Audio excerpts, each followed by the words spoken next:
Right, we're ready to go. So thanks everyone for joining in. I hope everyone can hear me clearly. My name is Chilombo and you're welcome to today's webinar where we will discuss community game ranching, and we have some really interesting discussions and presentations on the status and policy on community game ranching. We have some practical experiences as well from Tambo Community Game Reserve as well as Nyalugwe Community Game Ranch. Just a reminder for everyone that you're all automatically muted, but you're welcome to interact with each other by sending messages in the chat box. And please go ahead and introduce yourselves. And as a reminder, when you're sending your message in the chat box, select all panelists and attendees so that everyone can see your message. If you have questions during the course of the presentations, you are welcome to type them in the Q&A box, and those will be addressed either by the panelists right in the Q&A box or at the end of the session when we have our Q&A. You can also customize your view to focus on the presentation or the presenter. And a reminder also that our sessions will be recorded and uploaded to our YouTube channel. All the sessions that we've had previously have been uploaded, so you're welcome to view those as well. So you're welcome, and I'd like to hand you over to our facilitator for today, Chanda. Good afternoon, everybody. Thank you for joining us. Thank you for being here. I think we're just gonna jump right in. Our first presenter today is Susan. Thank you, Chilombo, for setting the scene and laying down our house rules. We're just going to start off with Susan's presentation, and then we will move on to the next presenter, which I believe is a group of presenters from Ntambu, and we'll finish off with Angel and Nyalugwe. Please make sure that if you have any questions, as Chilombo stated, I re-emphasize, kindly put them in the Q&A rather than in the chat box to make sure that they will be addressed appropriately. Susan, over to you. Thank you. Do you need me to put up your PowerPoint? Hi, Susan. Good afternoon, everyone. And thank you, Chanda, for introducing me and having me here.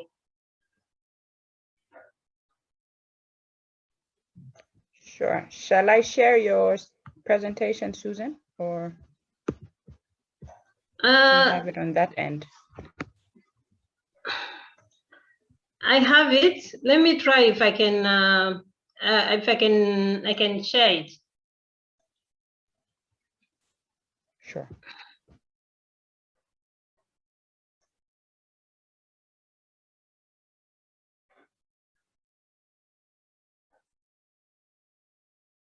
Just a moment.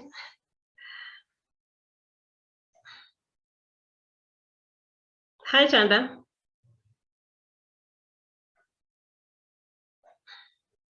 Hi, Susan. I'm here. I could also just share it from my end, and then you can talk to it, because I do have a copy. I think I'm there. Oh, there we go. Awesome. Mm-hmm. Okay. Thanks, Susan. All right. Thank you.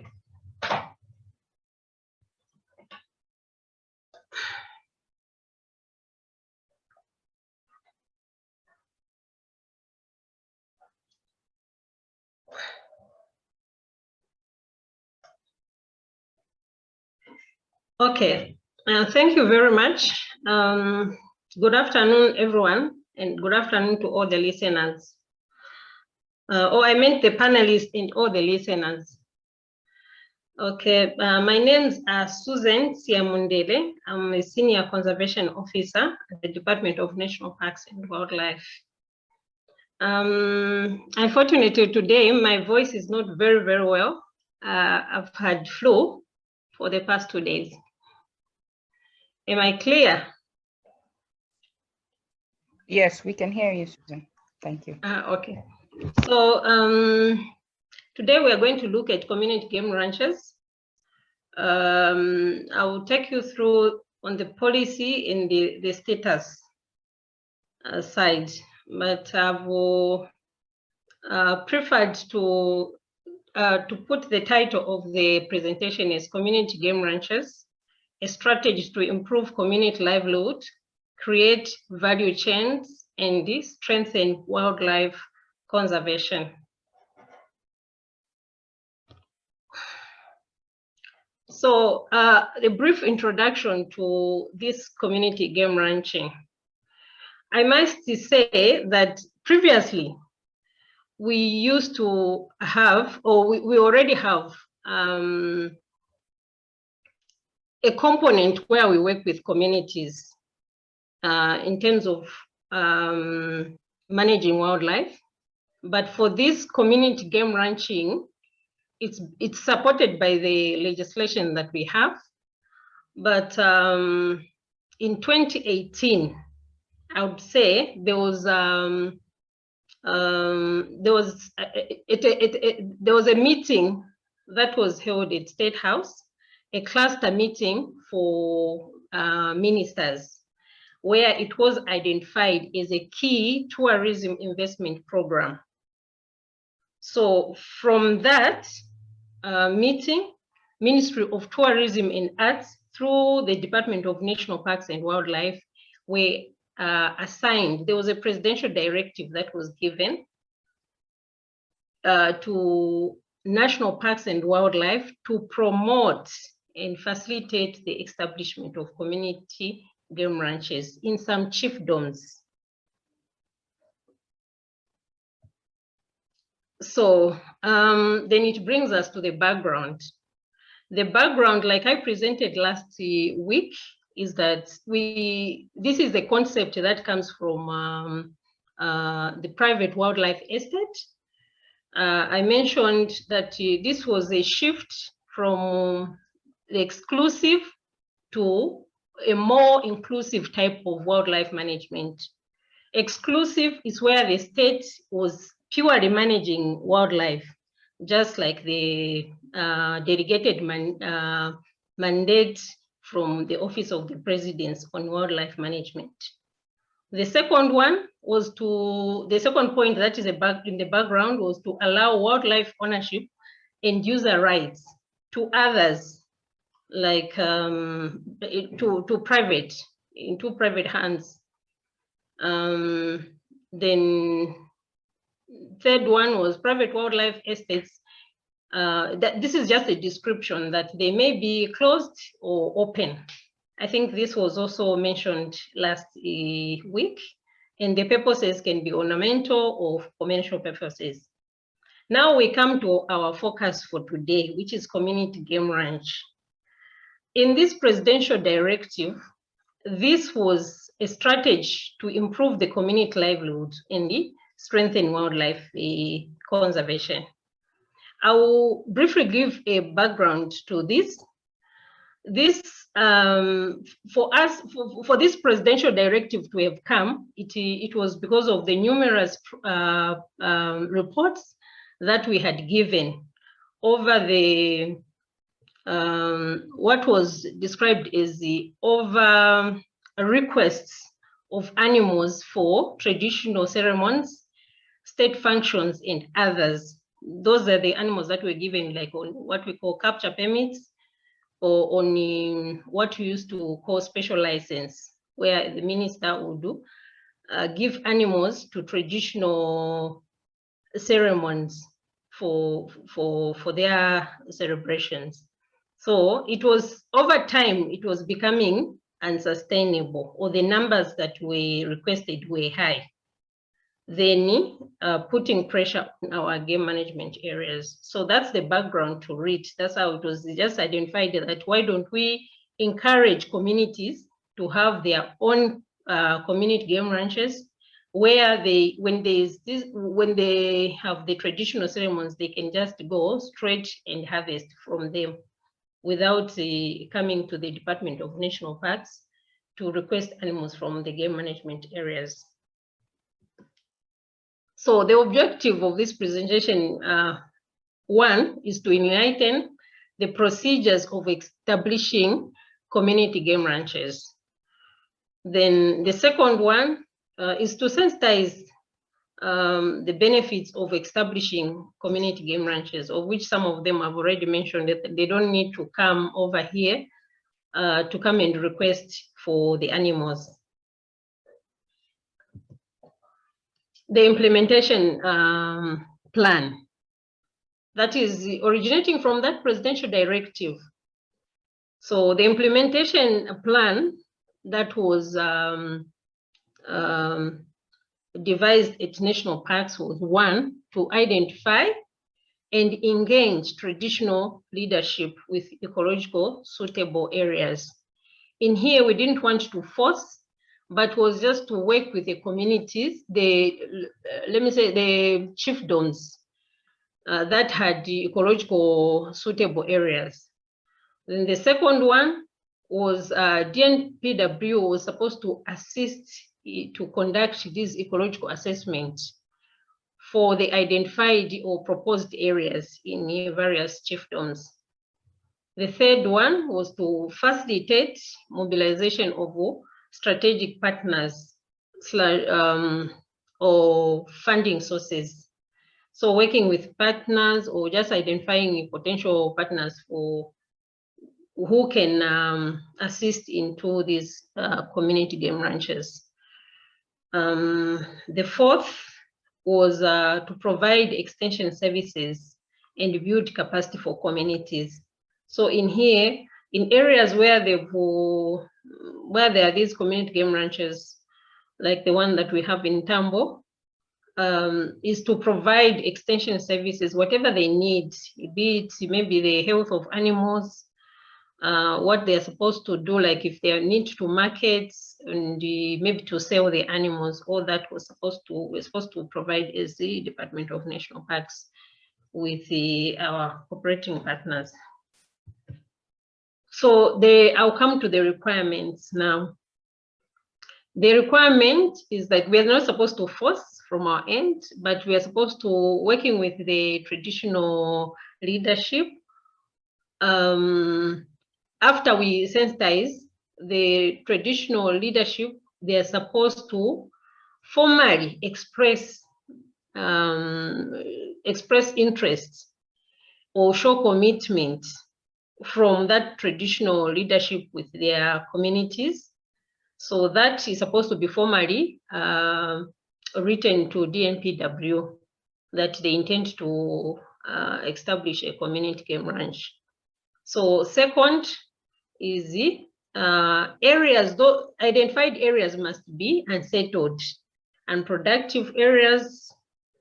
Here we don't want to encourage room for people to move people, so that in the end the program is seen to be like us encouraging grabbing land for conservation. The third point is proposed areas must not be in the GMA in the first phase. So in here, we already know that a GMA is already an established wildlife estate. We understand that some GMAs are very much depleted, but in this presidential directive, the idea was that these areas are supposed to be outside the GMAs so that they can be, it can't be like duplication of the establishment of this wildlife estate because they already annexed it. Then the fourth one is the proposed game ranches in this program.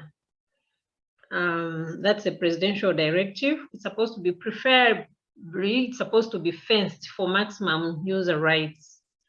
And the benefits in here, just like I explained last week, is that open game ranches, what they have are management rights. They do not have the maximum user rights. Like when it comes, if they want to use wildlife, they're supposed to come here. If it's hunting, our DNPW is supposed to be engaged so that a quota is given for them for consumption, which is basically 2% of the population. But in a case where the area is fenced, like the one we have in Tambu, at any time, since they have the ownership of the animals, they can utilize them. So that was basically the idea in here, so that they can have the money, they can have the maximum user rights. So DNPW's contribution in the community game ranches is that the first one is to provide experts to identify suitable areas, because it's not each and every area that can support the animals. So there's experts. We can go into these areas where they've shown interest to assist into seeing if they are ecologically viable places where animals could be kept. And besides, it's also to give the technical support. The second point is provide initial wildlife species to stock or restock the proposed ranches.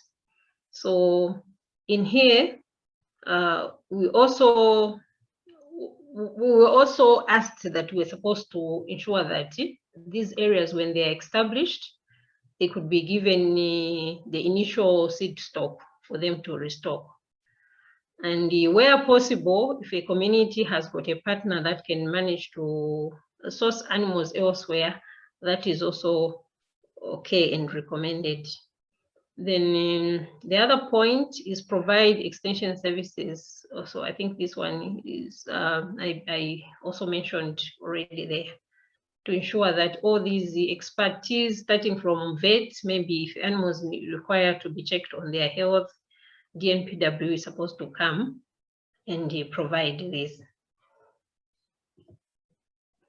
Expected results or benefits out of the game ranch, community game ranches. So the first one is enhanced wildlife management. Again, here we are looking at reducing pressure on game management areas where animals are normally hunted. The second point is economic diversification. Communities from these game ranches can generate revenue. They can also be creation of employment through hunting or related tourism activities. If it's the issue of game viewing, who can be employed as guides to take clients in their area. The third one is providing the legal source of game meat, trophies, and other byproducts. So these community game ranches, if they are well managed and they flourish, numbers of animals grow, we could have all those that we've mentioned, the game meat, which can also contribute to the much needed proteins in our local communities, especially in rural areas. Then the last point there is independence in wildlife utilization.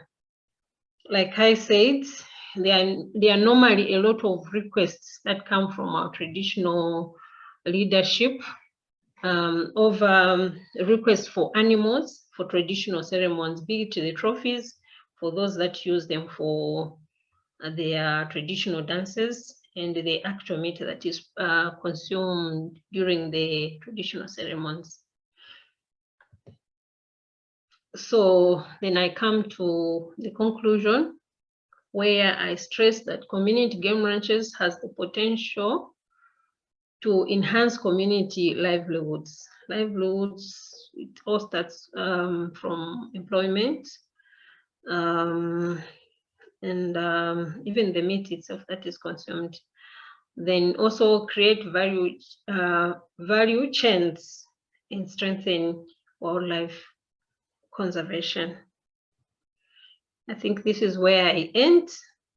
I'm available for all the questions. But what I would state is that our legislation, our SI, and just this program on presidential directive on community game ranches 100% supports community game ranches. That's my contact there when I end here. Thank you. Great. Thank you so much, Susan. Thank you for a lovely presentation, a very informative presentation, and laying the foundation, I believe, from government's perspective and DNPW in particular, the intention to have community game ranches and the role that DNPW can play as well as cooperating partners. If you could please stop sharing your screen, Susan, thank you. We are now going to have our presentation from Bruce, Ammon, and Dorian, who are up in Intambo. Gentlemen, if you're ready, if you could please share your screen, or if you need me to share your presentation, I'm happy to. And we can get going. Good afternoon, everyone. Yeah, maybe you can put the presentation up from your side. Okay, sure thing, Dorian.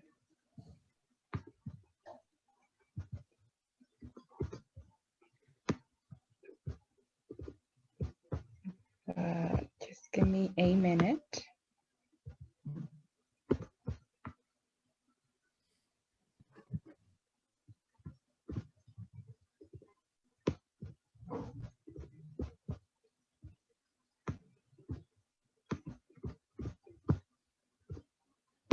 All right, there we go.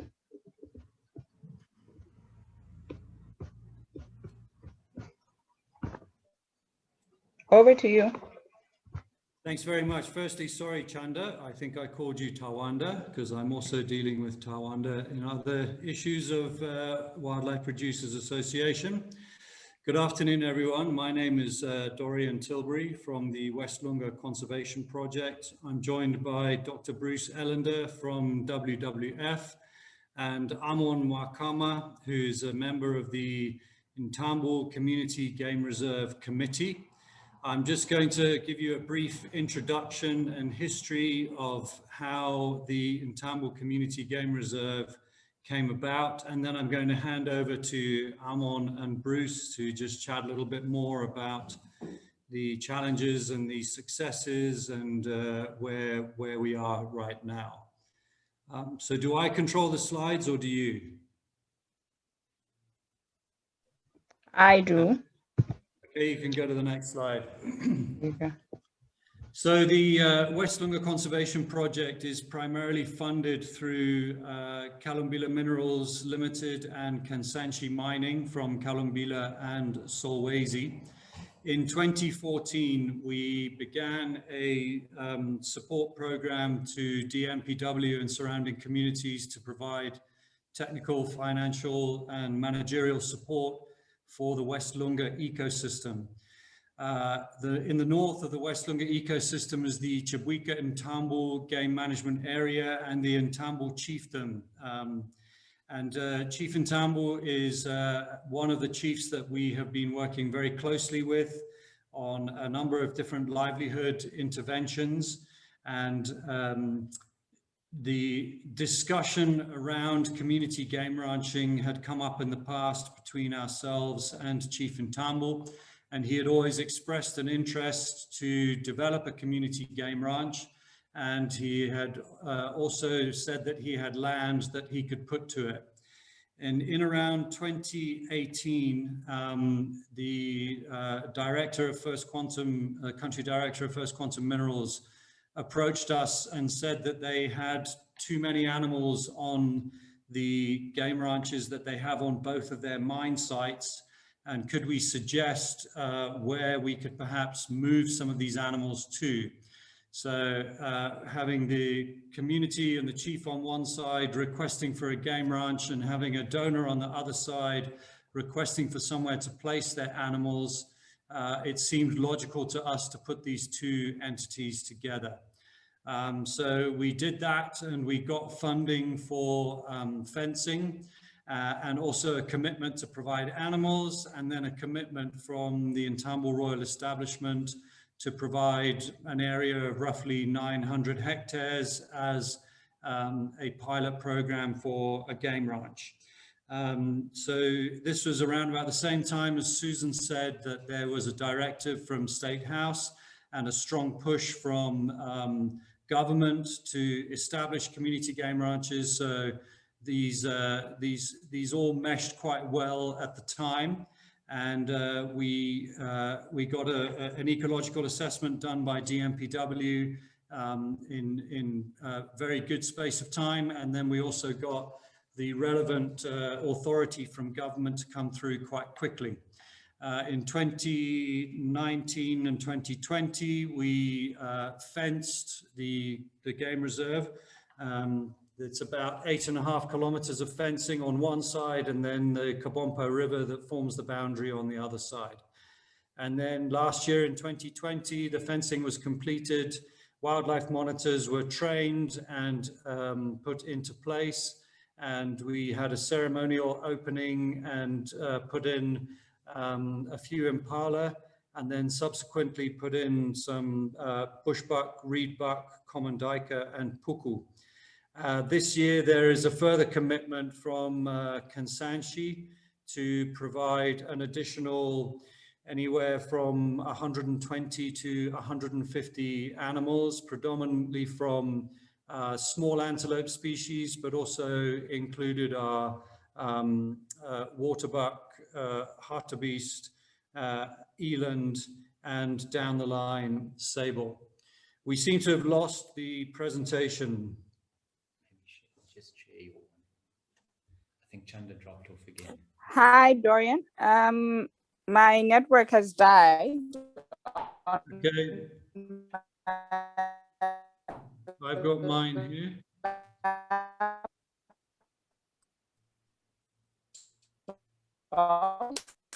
Can you see mine? Awesome. Thank you. Thank you so much. So yes, we had the official opening last year, which was well attended with the Minister of Chiefs and Traditional Affairs overseeing the occasion. It was basically, it wasn't a handover because we're still supporting the Intambo Community Game Reserve, and we realize there's quite a long process that we're all going to have to go through, but it was more a sort of an opening ceremony to welcome the beginnings of the wildlife being introduced. WWF came into the equation around about the same time in 2019 and 2020, offering services to bring in a consultant to develop a beneficiation program and business training for the Community Game Reserve business unit. And the Intambo community elected a committee to represent them, which is the Intambo Community Game Reserve Committee. And these are represented today by Amon Mwakama. So I think that's where we are at the moment. As I said, we're gearing up for a major reintroduction this year. And then we're going to do some fairly intensive monitoring to see how the animals take to the new area. And I would imagine that by next year, the Intambo Community Game Reserve will probably be ready to actually start harvesting for their first rounds of bushmeat. So that's, I think, all from me. I'll hand over the computer to Amon Mwakama, and he can take it up from here. Good afternoon. My name is Amon Mwakama. I'm presenting the Intambo Community Committee. First and foremost, I would like to talk on the success of the committee that we have. We have got multiple partners in collaboration to work with the Intambo Committee. Then we had fundings that was given for us to put up the community game ranch in place, even putting up the fence wire that we have around the community reserve. Then we have also land allocation that was given by the community, working in hand with His Royal Highness Chief Intambo. We have also a strong and willing traditional leadership in our area. We have got also high political will, working together with the community for Intambo. And also, we have animals already in place that were donated last year. As you are aware, we have got about 33 animals that we have in place.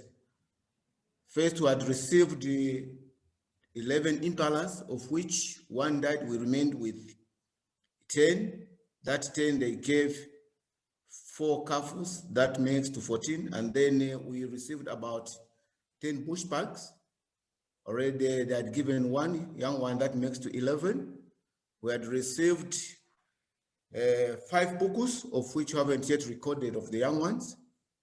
Then we had received 2 blue duikers, and we received 2 reedbacks, of which 1 died. In total, we have got 33 animals in our sanctuary. We have got also a good success in terms of having the employment creation for our wildlife monitors. We have got 15 of them in place. We normally divide them in terms of the operations. The 10 work in the afternoon, and then the 5th works in the night operations, of which during every month, we give every one of them 2 days off. Then the community also, they are conserving the wild animals in the game reserve. Then the patrols also, they are being maintained by the wildlife monitors, whereby now they are able to make sure that everything is intact and there are no any illegal activities that are being taken in the community reserve. Then the community also, they are dehiring in such a way. We have got a main target to make sure that there's no need of burning anyhow. You'd find that most of the community members who have really talked to them to make sure that there is early burning in our community, so that there's no destruction of our natural resources. Those are the challenges normally. Then I'm also trying to talk on the challenges. There is a realistic ecology assessment. The beneficiation mode and business plan training not completed. This normally happened last year. We had people on the ground who were supposed to give us the business model, of which it was not complete, meaning we don't have the roadmap as in Tambo Community Reserve. Then the Tambo Community Reserve Business Unit is still not formed and not ready for any operations, meaning we need more to be done for the community members to have a capacity building in them. There is also high dependence on West Lunga Conservation Project for funding and the management. Meaning in short, we are the depending syndromes because we don't have much that are able to be done.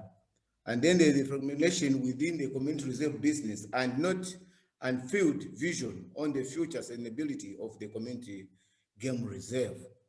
So these normally have caused us not to do any. Then we don't have the capacity on our own, as I've mentioned.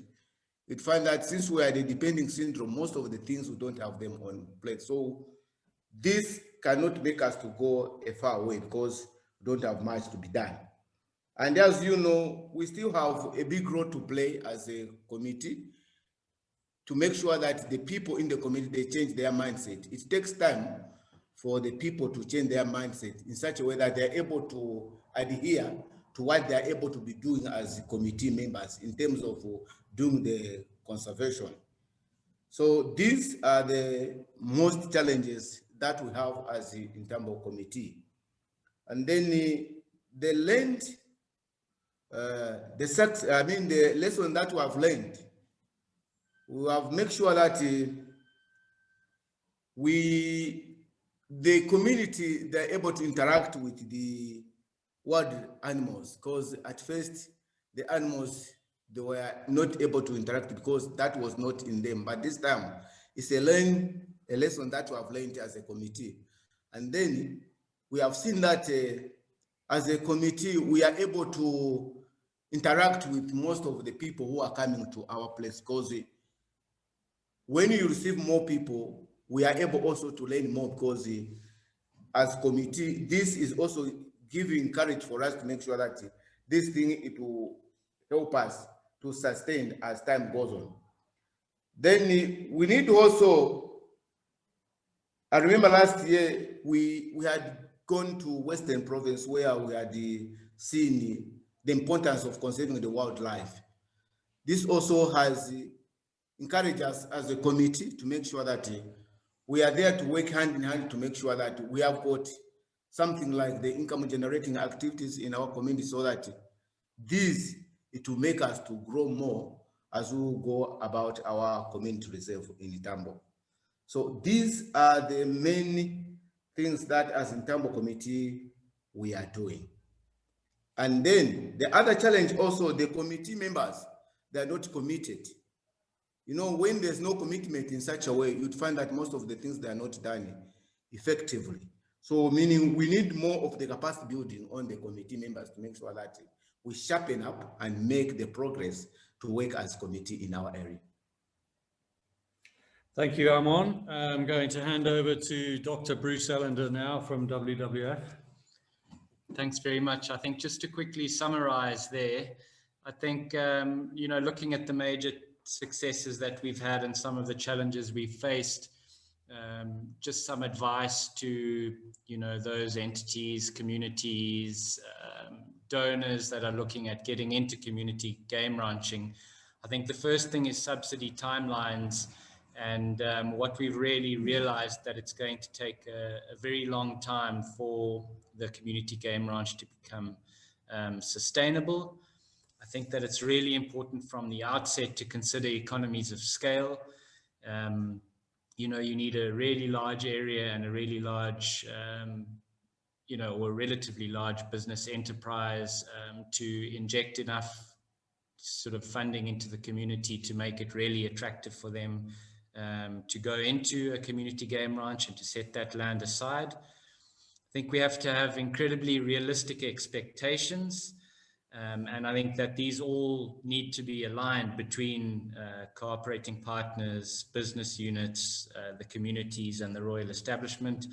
And I think the major lesson there is that the more interaction that the community has with the committee, with the royal establishment, with the cooperating partners, sensitization meetings, broadcasting of the proposed plans, this all goes a long way to getting everybody on board. And, you know, at the end of the day, it's really the community that has to embrace this opportunity.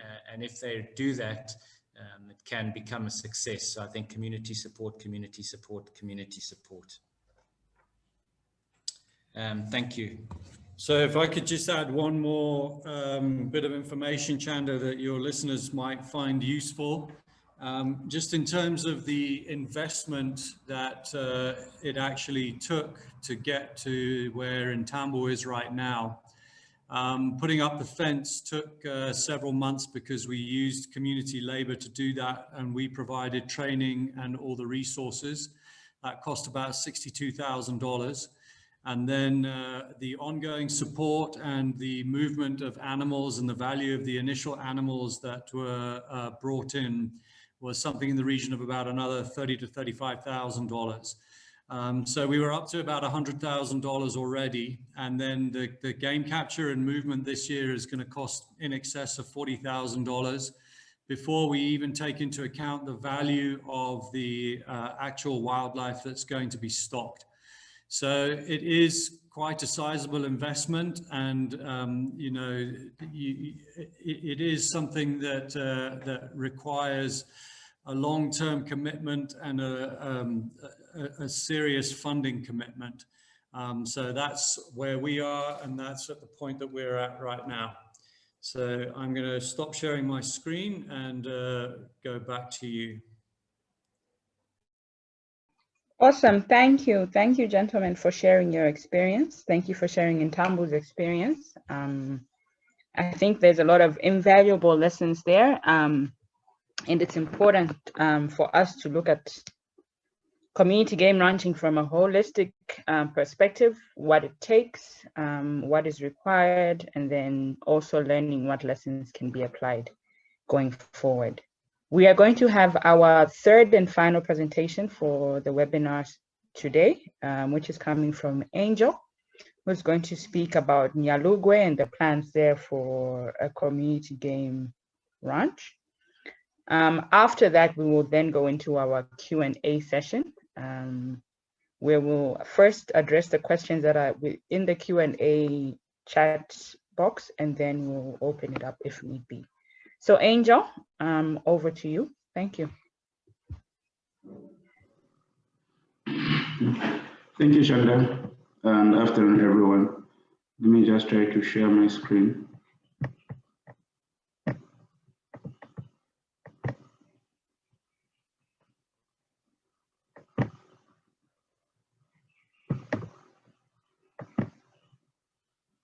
Yeah, hope my screen is visible. Shanda, can you see my screen? Yes, yes, I can. Thank you. So like Shanda introduced me, my full names are Angel Chimbamakungu. I'm the GIS officer working for Community Market for Conservation, Komako, based in Eastern Province. So just to do a bit of a background about Komako for others who have not, well, may not have learned about Komako. Komako started its work in the Longa Valley back in 2003. And with one objective, which is basically fostering conservation through a business approach where we try to train farmers to adopt better farming practices that in turn improve their income through increased productivity, and hence they stay away from destroying the ecosystem, which we're basically talking about the forest, the watersheds, and the wildlife. In the genesis of our work, we concentrated on people we call poachers who harvest wildlife illegally, by trying to empower them with all these skills so that they can stay away from all those activities. And I would roughly say we have achieved trades on that, where we've transformed a number of communities, and all those people were doing all those activities. So what we saw from, sorry about that. So what we saw from all that work is that what kept the people doing all these illegal activities, because they were staying hungry. They didn't have enough income to send their children to school or put food on their table. Hence, this is what has kept us moving all this time around. Another lesson that we learned from all these farmers, all these communities that we transformed from being poachers to better people in the community, is that they started realizing the value of the resource they are living next to. An example is on the forest conservation, where we've seen a large part of land which has been conserved and has been set aside as community conservation area in the concept of Komako. But with the new Forest Act, which have been called now the community forest areas. And Komako has worked with these communities to add value to these communities which has been reserved through non-forest product like honey. Now we've engaged into carbon trade, where these communities are able to raise these monies. To date, we've got more land in the Eastern Province, which is crossing over 1 million hectares, which has been set aside as community conservation areas.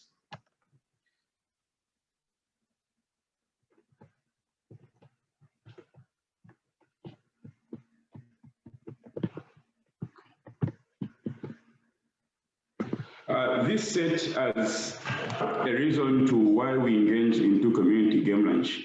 It started all when we met some communities who are transformed poachers up in Chama, to just interact with them, the experience they've had from the time they were being poachers now to this time when they are farmers. They've shared good stories where today they're telling us long time ago when they see an impala walking around their household, they would kill it for meat, but today they are appreciating it. But the big question they always pose to us is to when are we going to hold the rights to these animals now that we can conserve it, we are not able to kill it. This is what brought up the idea of Komako engaging into community game ranch. So from the 42 chiefdoms who've been working in here and across Eastern Province, we had to pick up one area where we would set up this community game ranch. And that's when Zwanda and Nyalugwe came up in the picture, because we had to, of course, weigh the communities to look at which community has been transformed more, which community will be easier, which community has got a good biodiversity for us to engage in this community game ranch. So we had to pick Nyalugwe community, which is just adjacent to the GMA. Of course, the area which has been picked is a community conservation area. It's in an open area, and I would comfortably say this community has worked well with Komako. We've got good people there, a lot of people have been transformed, and a rapport is what we really looked at. Also, looking at the legal binding of the area, we've worked with this community from the genesis of Komako back in 2003. This area was one of the area which was marked as a community conservation area. The size of it is good enough. That's how we picked the Nyalugwe community game ranch. Of course, we just didn't pick it up and go ahead. We had to do a number of planning in terms of how we're going to manage this area. Is this area suitable for it? How is the traditional leadership in there? How is the community? So we had to do preliminary works, and we used those people we transformed from being poachers to do basic surveys, of course, to see how best we can do it cheaply before we invest more money and find out that we can not engage into community game ranch. So we trained the local people to do basic surveys, where they are to do trails, where they are to do some spot surveys, just to see if really this depleted area has still got some species that they can easily spot in that area. We also had to conduct an ecological assessment, which is basically stability assessment of the area. And this was done back in 2019, where we engaged a consultant to do a full assessment of this area. And the report really reported in terms of what kind of species we can put. Is the area suitable? Of course, we've got a lot of perennial streams in there. We've got good forage, which is food for all this wildlife. So I would point to say the ecological assessment report, which we got, really supports the establishment of this community game ranch.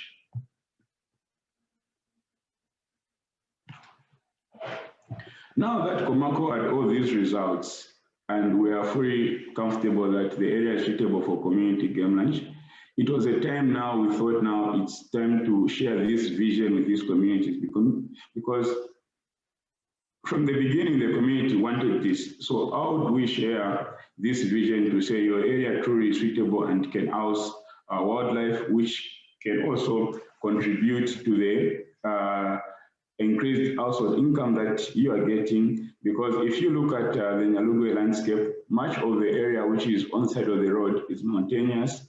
So farming does not really give this community a lot of money.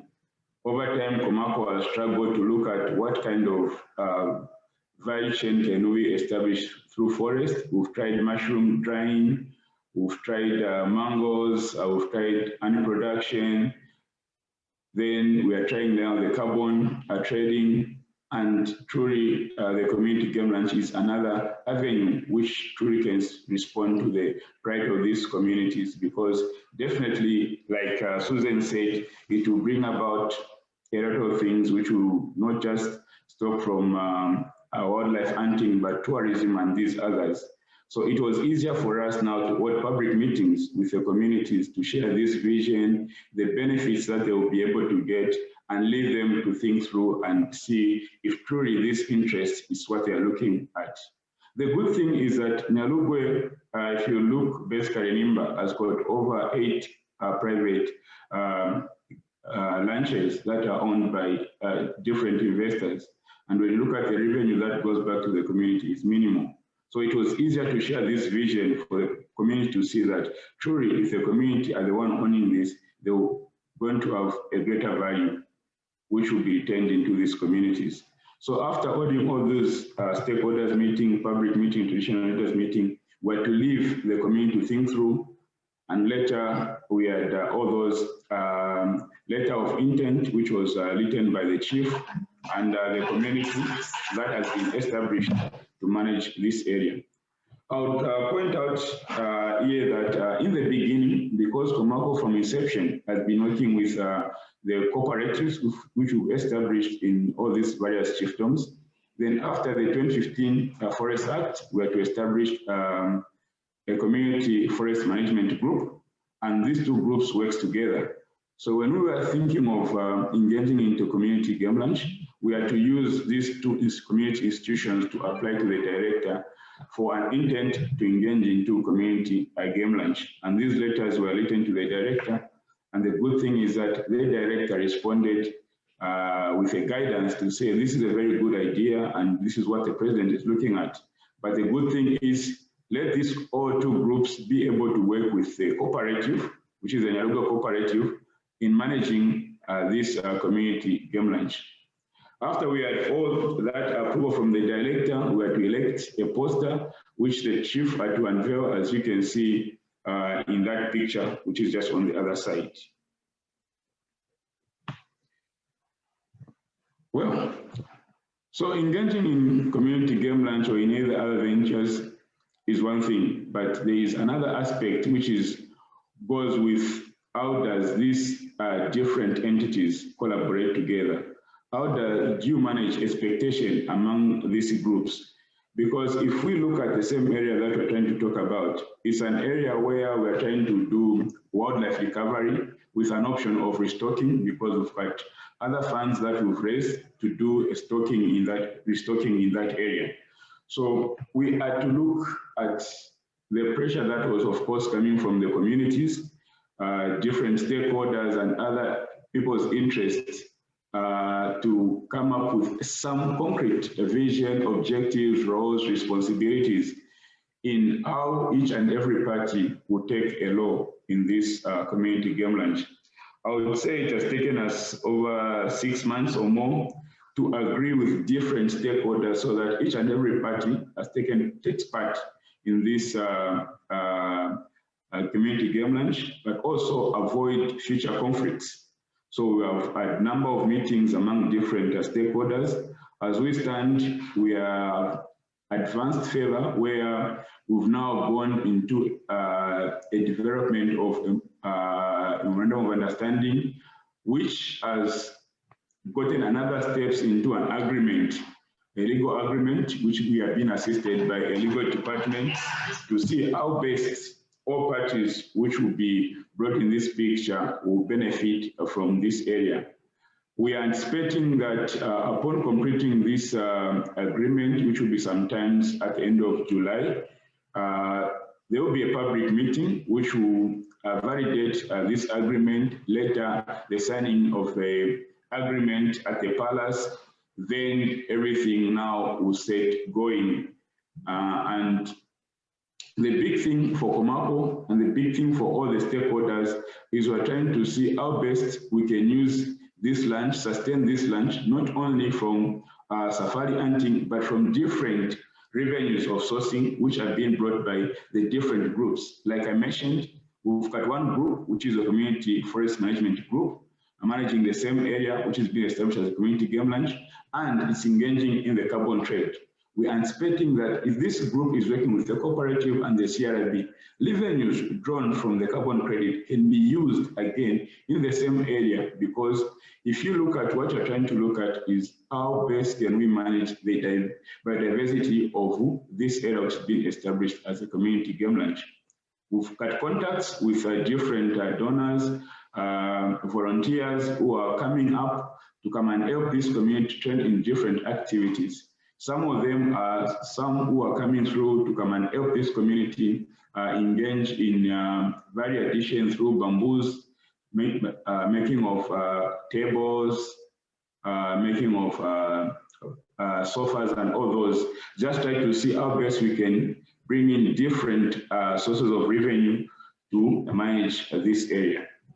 Our future prospect is that by the time we complete the signing of the MOU and all this, sometimes in 2020, we can start now looking at the possibility of restocking with the possibility of fencing a small part where we can do production of wildlife, also do a bit of zonations where we can do a bit of safari, bicycle tourism and all those. So all those plans have been set and they're just waiting for the MOU to go full. But the big picture is we are still at the age where we are trying to manage expectation from different partners so that all people can agree to one vision and get all these things going. Thank you.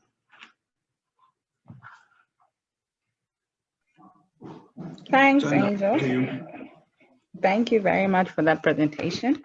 Thank you for sharing the journey that you have taken there in Nyalugwe to get to where you're at today. As I mentioned before Angel started off, his presentation is the last one. And now we're going to go into our Q&A session over the next hour or so. I will begin with the questions that are in the Q&A chat box. I would encourage panelists, where possible, to type in answers, and these will also be read out. But I'll just go down the list of questions, propose a panelist who could answer the question, and if anybody else amongst the panelists has a response or an add-on, they could also give us an answer. Right, so I'll start with the first question. The first question is from Lizzie. Lizzie is asking, how many community game ranches do we think there are in Zambia? Susan, I think you are best placed to field this question.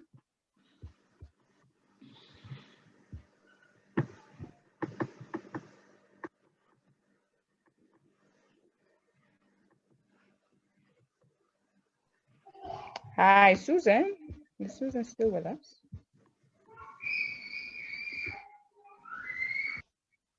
I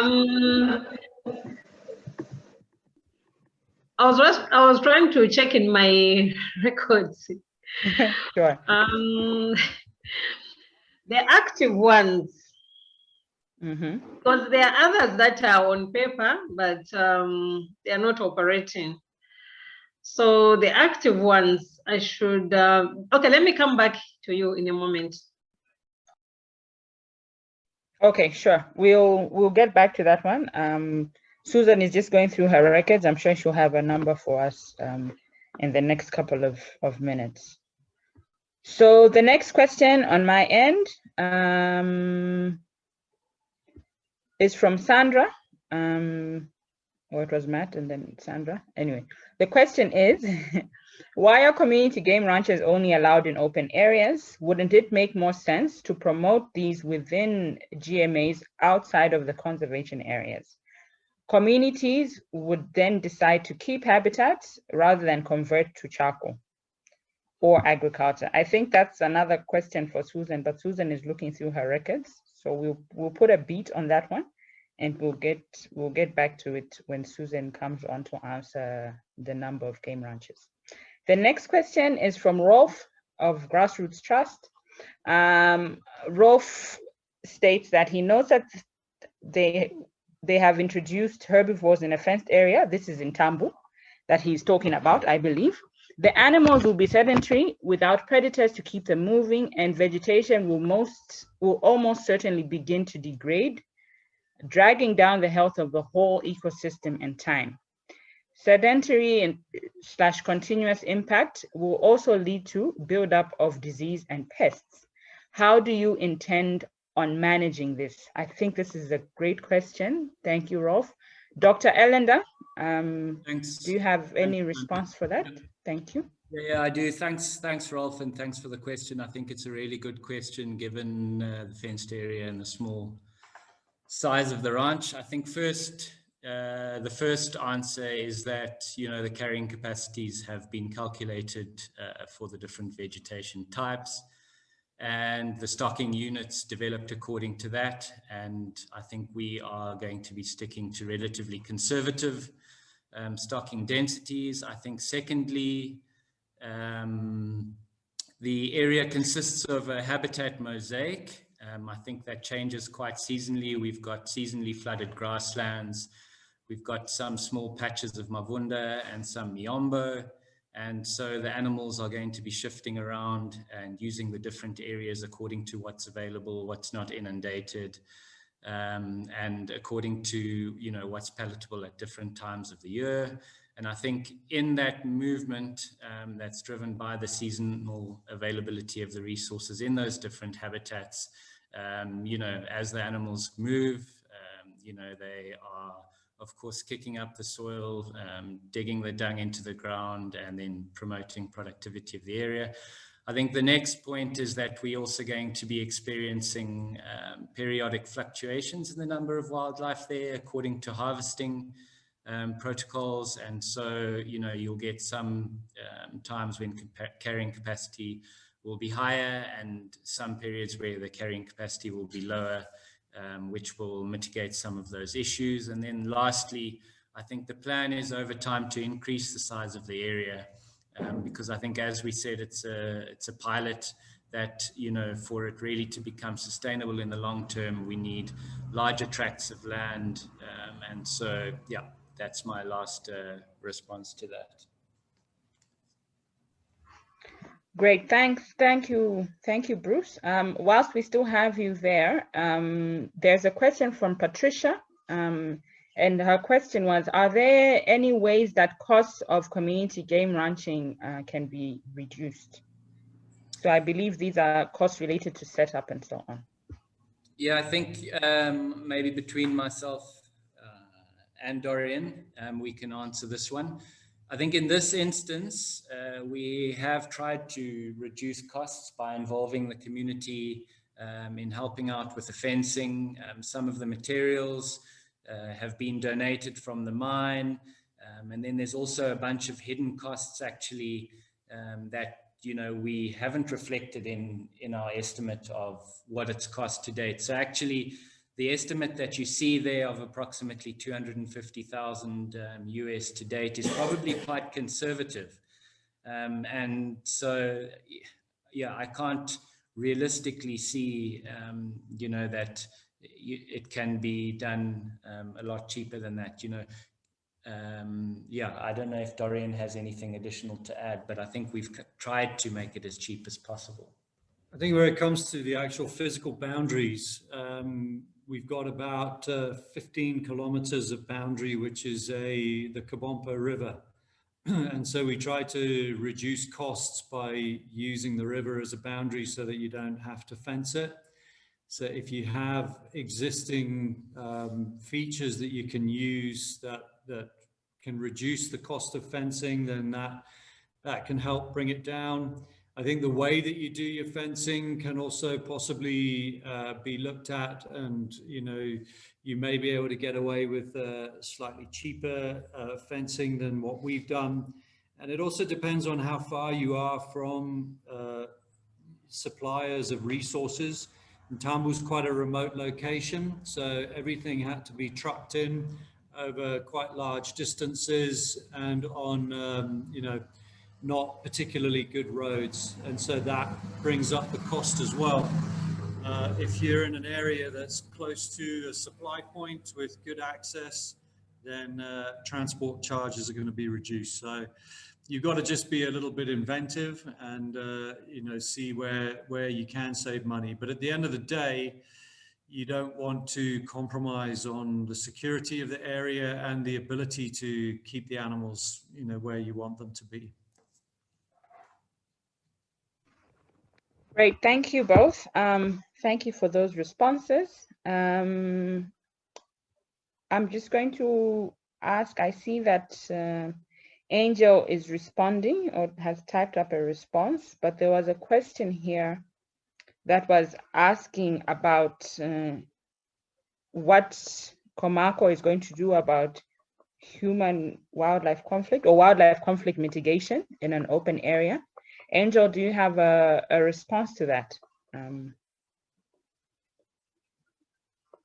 What plans Komako has in place regarding wildlife conflict in Nyalugwe? Thank you, Chanda. Actually, I was just trying to type the question. You know, because wildlife conflict is not only just in Nyalugwe. It's something that we've even helped to address even up in North Rwangwa. If we talk about the Musalangu GMA, what Komako has been doing in response to this is to encourage the community not to settle in the wildlife corridors, but also we are promoting chili blasting, which the transformed poachers try to do. Mostly this wildlife ascends to settlements where the communities are when it's time for harvesting. So that's what we do in response to that.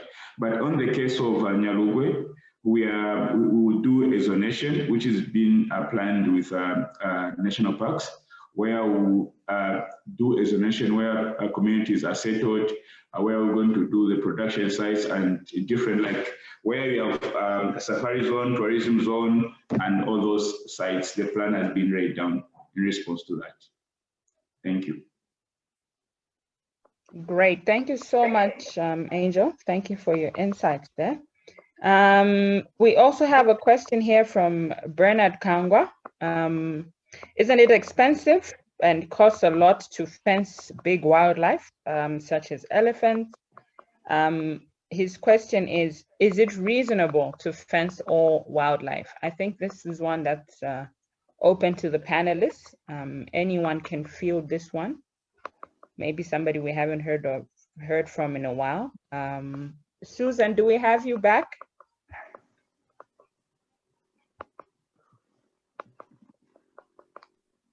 Yes, Chanda. Yes, Susan. So we have a number of questions for you. As you can imagine, you know, at DMPW, we have many questions for you. Yeah, so maybe we could go through a couple of the ones that we asked previously, and then see which other ones we can field. The first one was about how many community game ranches we have in Zambia. Were you able to? I was trying to check with my. So I can say at the moment the active ones should be 4. Okay. Yes. With Itambu being the first of its kind, which is completely closed. Okay, because and the other 3? The other one in Sesheke, on the way to Sesheke, I would say it's a community, but it also almost falls under. I don't know whether I can put it 100% as a community game ranch, but anyway, it's a community initiative. Though I think when it was started, it was too almost falling in the category of game ranches, the way they are operated, assisted by CASA. So if I can count, there should be 4 that I'm 100% sure of. Okay, thanks, Susan. And these 4 would be what, in Tambu, Simalaha? And Kaindu. And, Nyalugwe. Nyalugwe. Okay, great. Thank you, Susan. Thank you so much. We also had a question about the policy side. Why are community game ranches only allowed in open areas? Wouldn't it make more sense to promote them within GMAs outside of conservation areas so that communities can then decide to maintain habitat, keep this habitat, rather than converting to charcoal and agricultural activities in GMAs? Okay. I think in my presentation, I stressed on that point to state that, yes, we know that there could be other land uses in game management areas, but at the moment, the law states that that is already an established wildlife estate, though it is it's a public one. That is a GMA. But anyway, also we are alive to the fact that if a GMA, animals coexist with wildlife. So if we left it open to state that a GMA may not, a ranch may not be put in a GMA, there could be other land uses which could come up, those that are not compatible with wildlife. So, but at the moment, what is almost like holding us, it's the law itself, which states that it's already categorized as a wildlife estate. So that's how that program, the program under the presidential directive, was stating that those ranches are supposed to be outside. But anyway, it's something that we're also working on as a department, so that maybe as they are trying to revise the act, maybe all that consideration could be made. Okay, great. Thank you so much, Susan. I'll ask you one more for now, then I'll give you a break and we'll come back. We'll come back to you. Linked to the GMAs, there's a question here from Brian that is, given that nearly all of Western Province is technically a GMA, is it possible to have community game rights schemes in Western Province? What would be your response to that, Susan? It's almost in the same, almost the similar question. I would say that at the moment there are there are discussions over that, because I know that there are already initiatives where they are stating that areas that are almost depleted, why don't we just go into those? People are trying to work around the legislation so that maybe that could be allowed. But what is holding, or what really restricts us at the moment, is just the legislation that is put in place. But I know there are initiatives that are almost going on in West Zambezi. Okay, great. Thank you, Susan. I'll give your voice a break for now. Okay. There are still some questions. People have lots of questions for you. Yes, Susan? I wanted just to maybe answer another one. The one that, sure. The one that talks about the ecological assessment. Yes, footing the bill and so on. Yes, puts the bill, the cost for an ecological assessment. An ecological assessment is, the cost is supposed to be borne by the person requesting for it. So for community game ranches, in most cases, I'll give an example of Ntambu. Ntambu, it was done by us as DNPW, and we were supported. Just the normal allowances for the officers to go and undertake the ecological assessment. But basically, if somebody came and say, no, I want to do this, it's them to foot the bill. Thank you, great. Thanks, Susan. I'll give your voice a break for a little bit and we'll come right back to you. As you can see, there's a lot of questions for you on the policy side, and a lot of clarity that our panelists, our participants seek. We will circle back to, we'll go back to Ntambu for a bit, and then Angel, I think it would be great for you if you can already start to think about the issue on carbon credits, how they're calculated and arrived at, whilst Bruce and Dorian are answering the following question. So Bruce and Dorian, and I think also Mr. Makama can come in here. How will the community benefit from Ntambu? Is it through sharing of game meat or income? What is the benefit sharing arrangement? Has that been put together, and what does that look like for Ntambu? Thank you, Grant, for that question.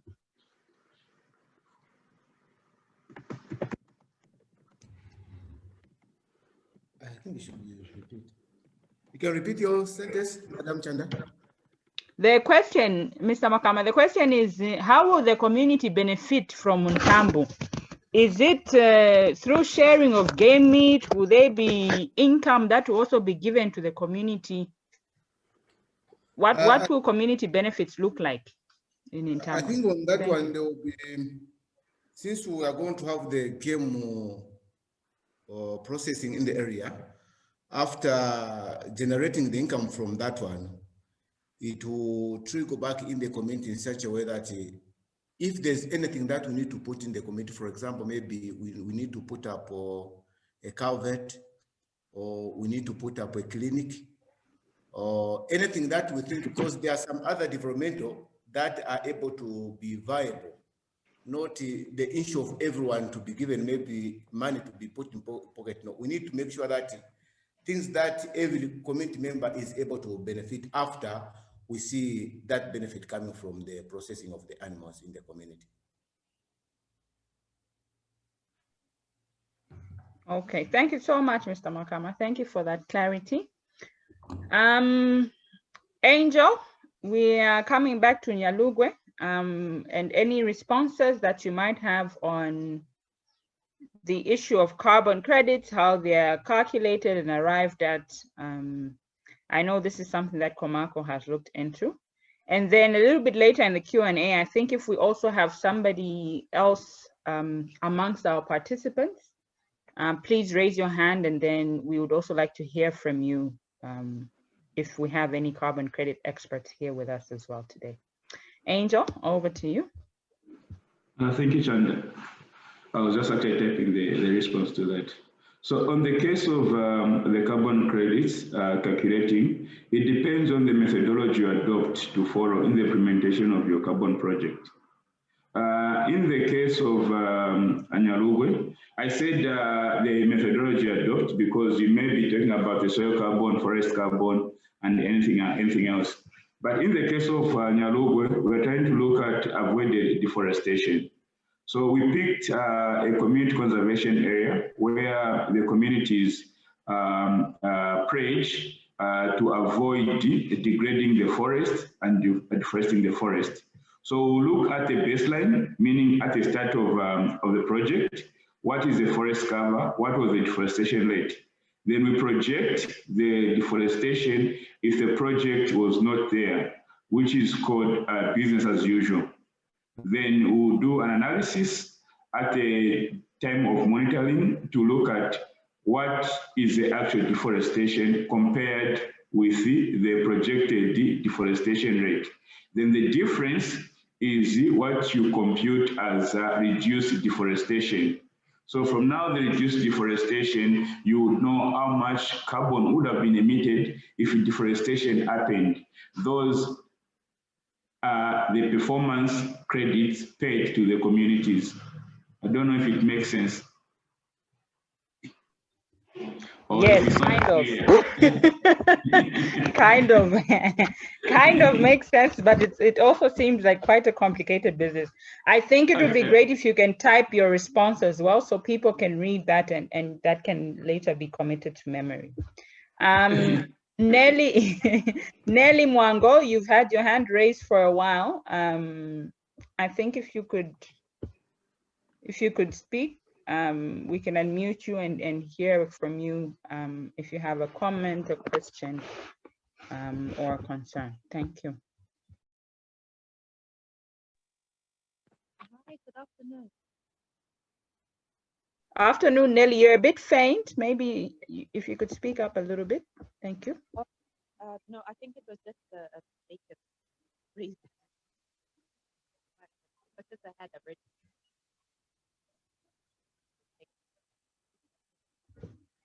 Hi, Nelly. I'm struggling to hear you. Hello. Hi. I'm saying so the mistaken had my first bridge.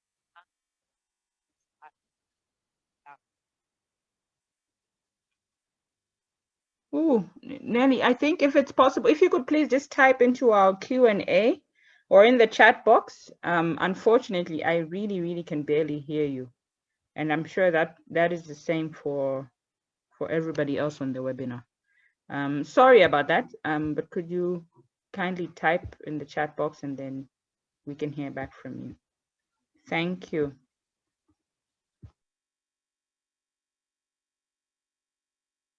All right, back to the typed Q&A. I don't see any other hands raised amongst our attendees, so I'll assume that for now going through the Q&A and the questions in the Q&A is good enough. Oh, Mr. Shenton, you have your hand raised. You could then mute, sir, and then we can hear from you, and we'll come back to the Q&A.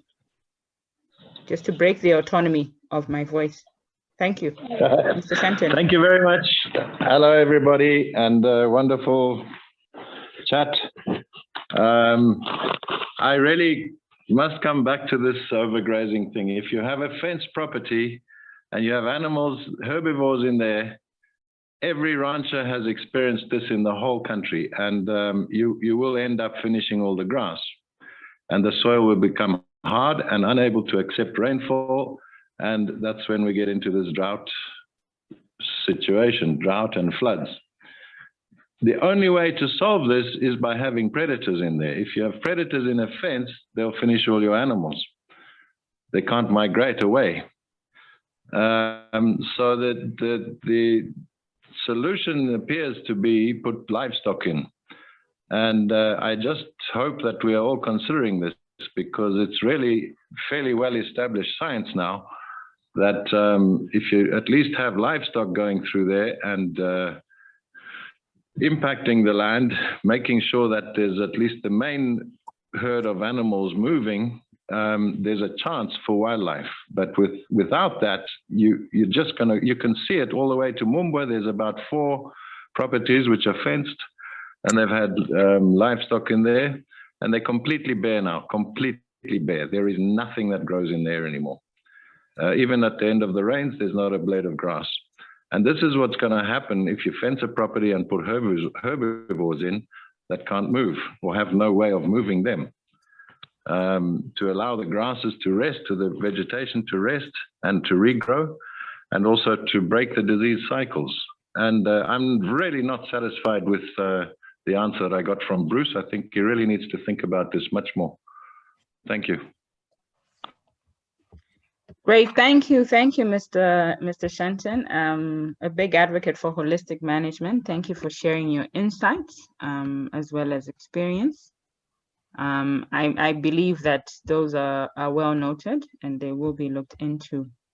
I was just checking for another raised hand. I think Alistair had his hands raised, so please go ahead. Thank you. Yeah, hi everybody. Rolf, I just wanted to back up what you're saying. We actually have a small ranch ourselves, and we practice holistic management on there, which is the practice of keeping wildlife in conjunction with domestic animals, in our case cattle, to replace the historical buffalo herds that would go through our lands.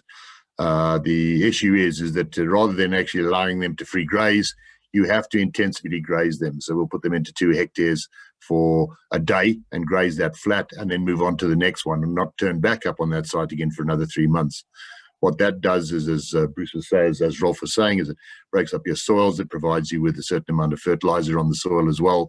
And it also allows the secondary growth to come through of the panicums, which is exactly what we're looking for in terms of our wildlife. So I just wanted to endorse what Rolf was saying, that get stuck into that. Think about this holistic management. It really does work. Great, thanks for sharing, Alistair. And from WPAZ perspective and from a number of private game ranches, they are actually also have livestock on their ranches, and a couple of them, I believe, are doing holistic management. So this interface, I think, for the capacity buildings and lessons learned and sharing across is exactly the sort of conversation that we're trying to have and trying to make sure happens beyond these webinars, of course. So I think it would be great for Alistair to chat with Susan, Alistair and Rolf to get in touch with Susan, as well as others who are in this game ranching business, and have more conversations around holistic management. Thank you both. We are just going to go back to, I don't see any more hands raised. Oh, Richard. I think we will have Richard as well speak, and then we will go back to our typed questions to make sure that we address all of those, or as many as possible, within the time that we have. Richard, over to you. And Rolf, unless there is another question, I would ask if you dropped your hand. Thank you. Thanks, Chanda. Hello, everybody. Great questions, great forum. And I just want to go straight to the whole issue of holistic management on these areas. I think the thing to say here, I don't think there's any question about the benefits of holistic management in terms of grazing successions and protecting these areas. I don't think there's any argument about that at all. But there is an issue of whether you can or shouldn't fence areas, and it does overlap with the issue of how do you do your holistic management. In a natural situation, as Alistair said, you have your historical buffalo movements and your large bulk roughage grazers coming through, and that's fine. In some areas, you might be able to leave these areas open, and you might be able to get some kind of model of original historical cattle movement or livestock movement, I should say. But in other areas, you might have to fence the property for whatever reason. I don't need to go into that now. It might be possible to actually include buffalo or other animals in there, and maybe it isn't even suitable to put in domestic livestock. So I'm not taking a position against this. What I'm trying to get people to think of, as well as what has been said by Rolf and Alistair, which I 100% endorse, is that where that's not possible, there are other ways to manage, which Bruce and Dorian touched on, in fact. There are other ways to manage movement of cattle, game on your game ranch. Without going into the details, just the act of hunting is one way of moving your game around and getting them not used to one area or another, or maybe having different burning regimes, or actually putting in temporary fencing and so on. There are lots of different ways to doing it. So my point here is really that I don't think it's necessarily one thing or the other. Someone was asking about research. The science of mixed game ranching with domestic livestock and game, or actually having your bulk and roughage grazers there anyway from natural species such as the buffalo. The science of that has been very, very well researched, actually by WWF. A lot of it was done in Zimbabwe, and there's some great papers from someone who people may know of, Dr. David Cummings from ex-National Parks in Zim. There's some work being done here and in South Africa, of course, but there is a lot of science about this. But it isn't, my message is, it's not really necessarily a question of one thing or another.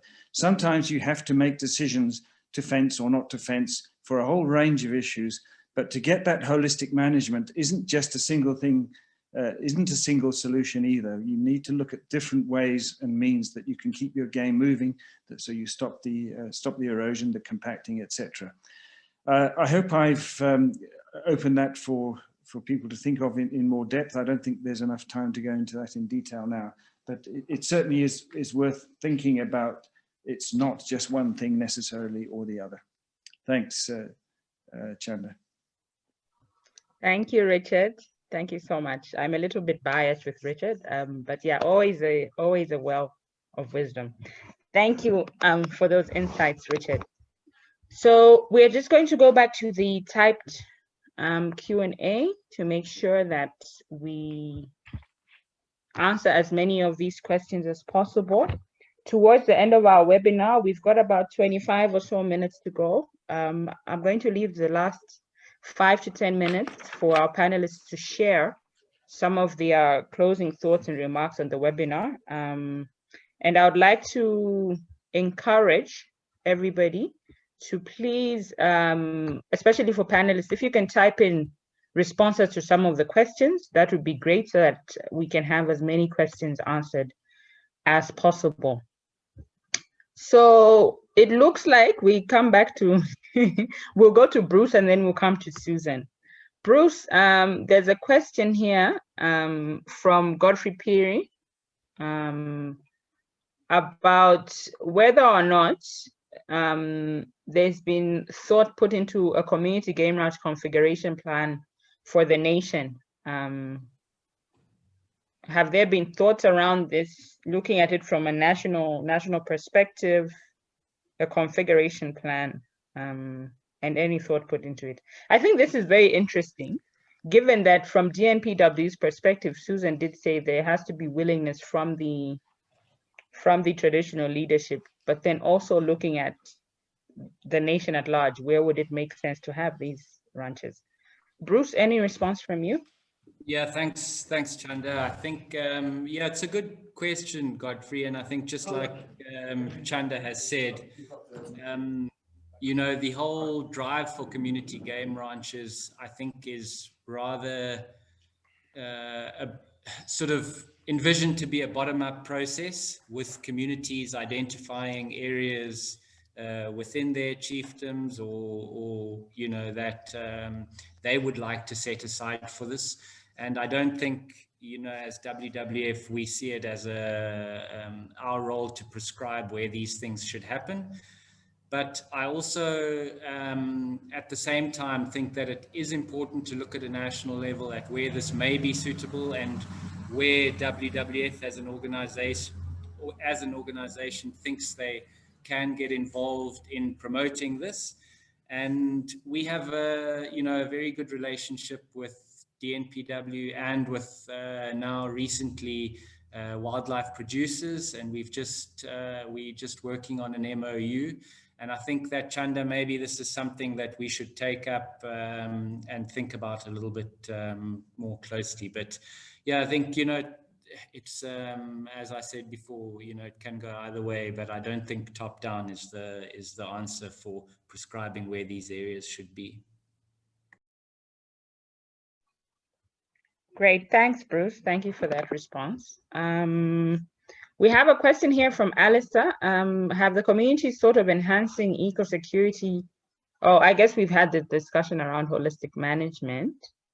But I don't know if there's any particular panelists who'd like to respond to Alistair's question. If communities have thought of enhancing eco-security by utilizing holistic management practices. Chanda, I wanted just to make a comment following. Sure, thanks, Susan. Okay. Yeah, please go ahead.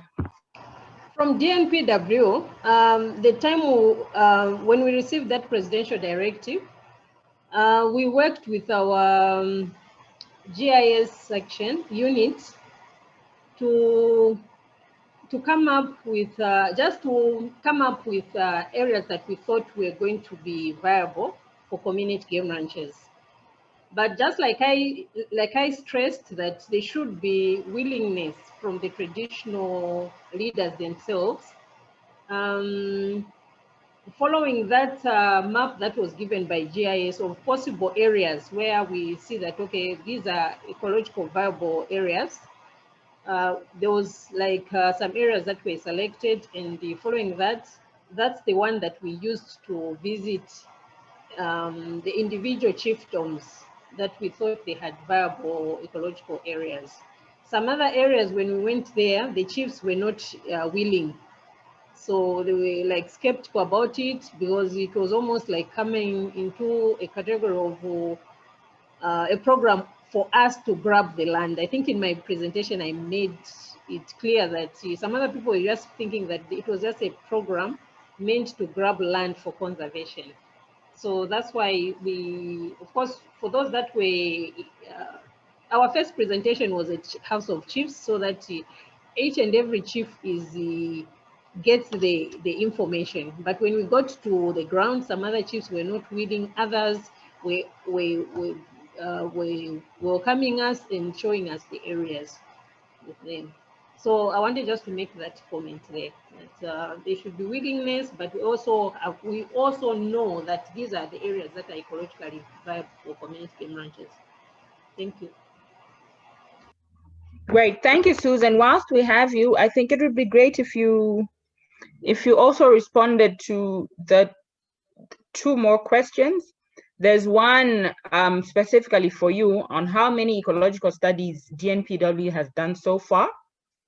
I think it's linked a lot to the discussion we were having just now and the response you're given. And then we have another one about community game ranching and CRBs and the interface and administration there. Thanks. Okay. I must believe that these ecological assessments that are asked here with regards the community game ranches. Yes. Yes. Oh, okay. Then those, I think we did 3 on the copper belts, 2 in northwestern. In total, there should be 5 to 6, and I think provisional letters were given to 4 chiefdoms. So those are the ones that we did in 2019 and 2018. Okay, great. Then, Thanks, Susan.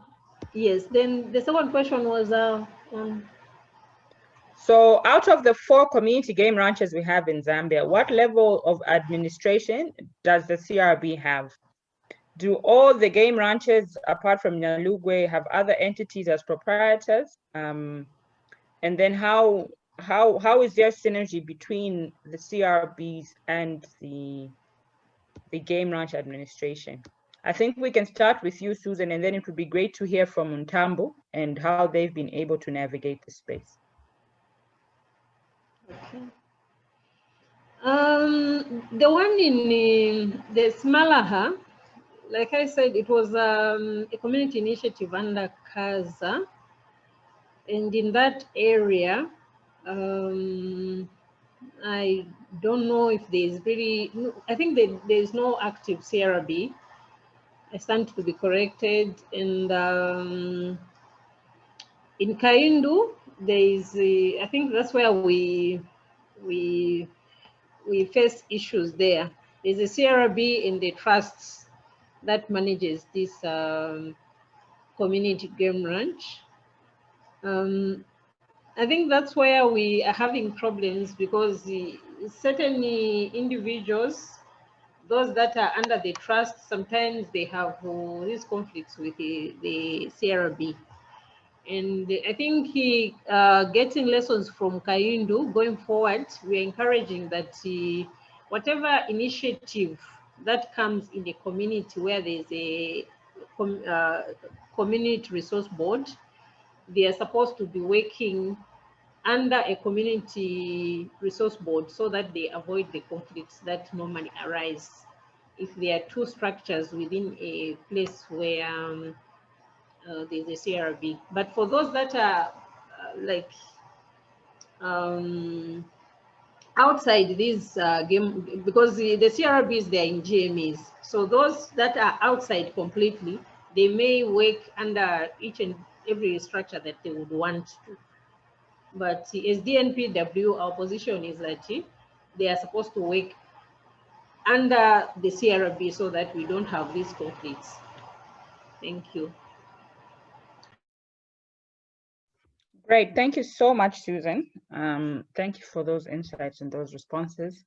Nyambe Kalaluka, your question about the benefit sharing, Alston Mwanza is responding to that one. Ntambo, could we please have some insights on your own experience with the interface in CRB and the committee and how that is working up there?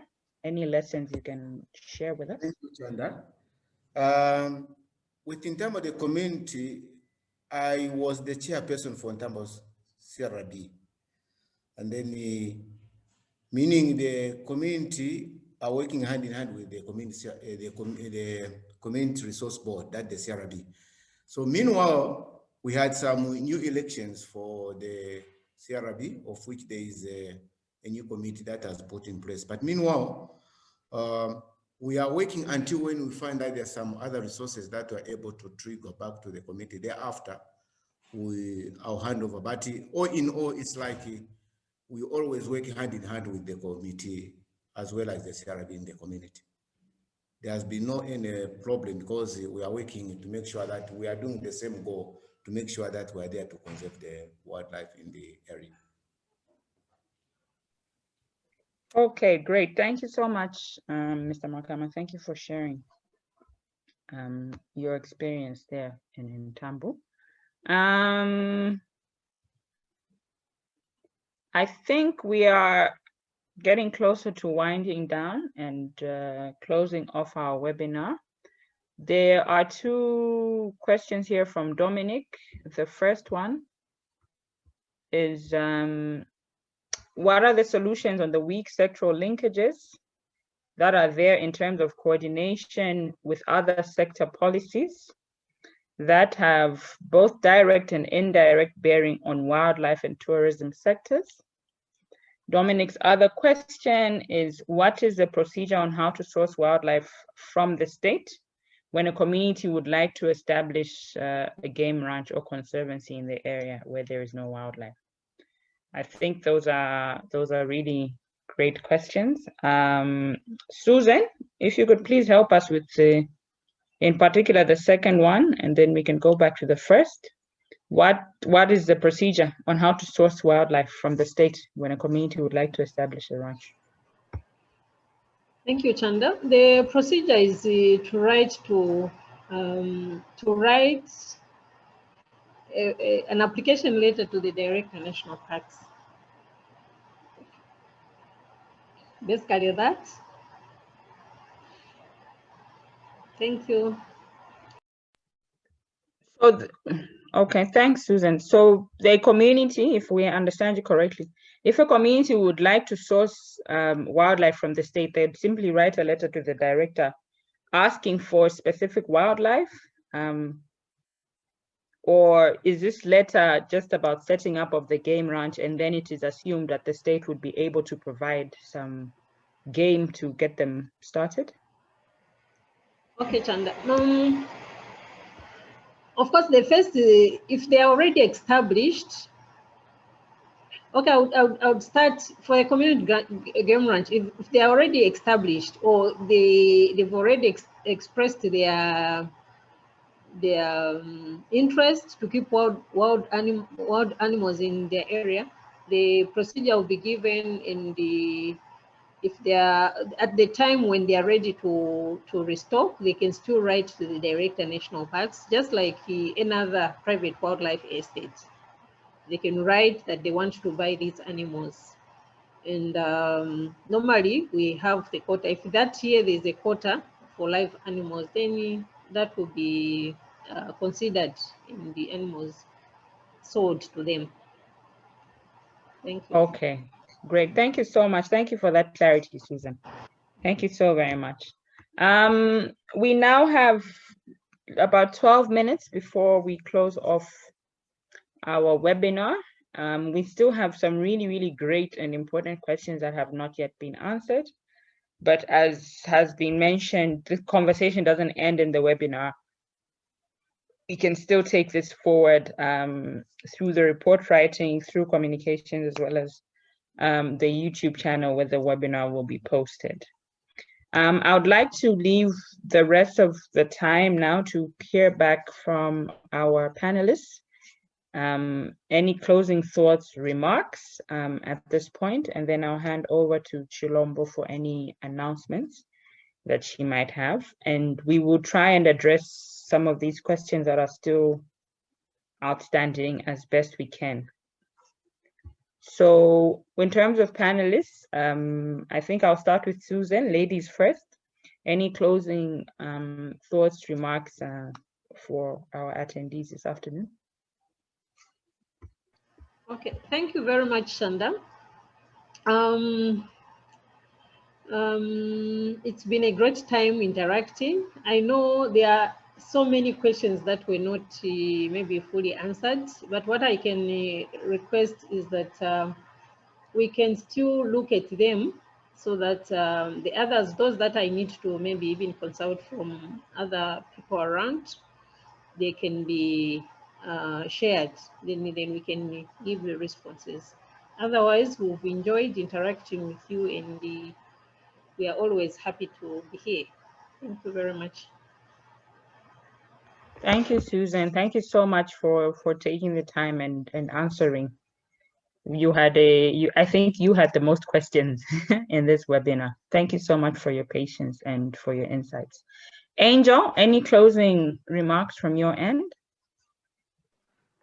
Thank you, Shanda. It was just a great time sharing our experience as Komako and Nyalugwe community as we venture in this down the line of establishing the community game ranch. Otherwise, what I would say, it's a great thing for the community. Komako always look at how best can we incentivize the communities living adjacent to these natural resources so that they see the value of it, and at the end of it, we see the improvement in biodiversity. So whoever has got advice, anything, I think I've shared my email address.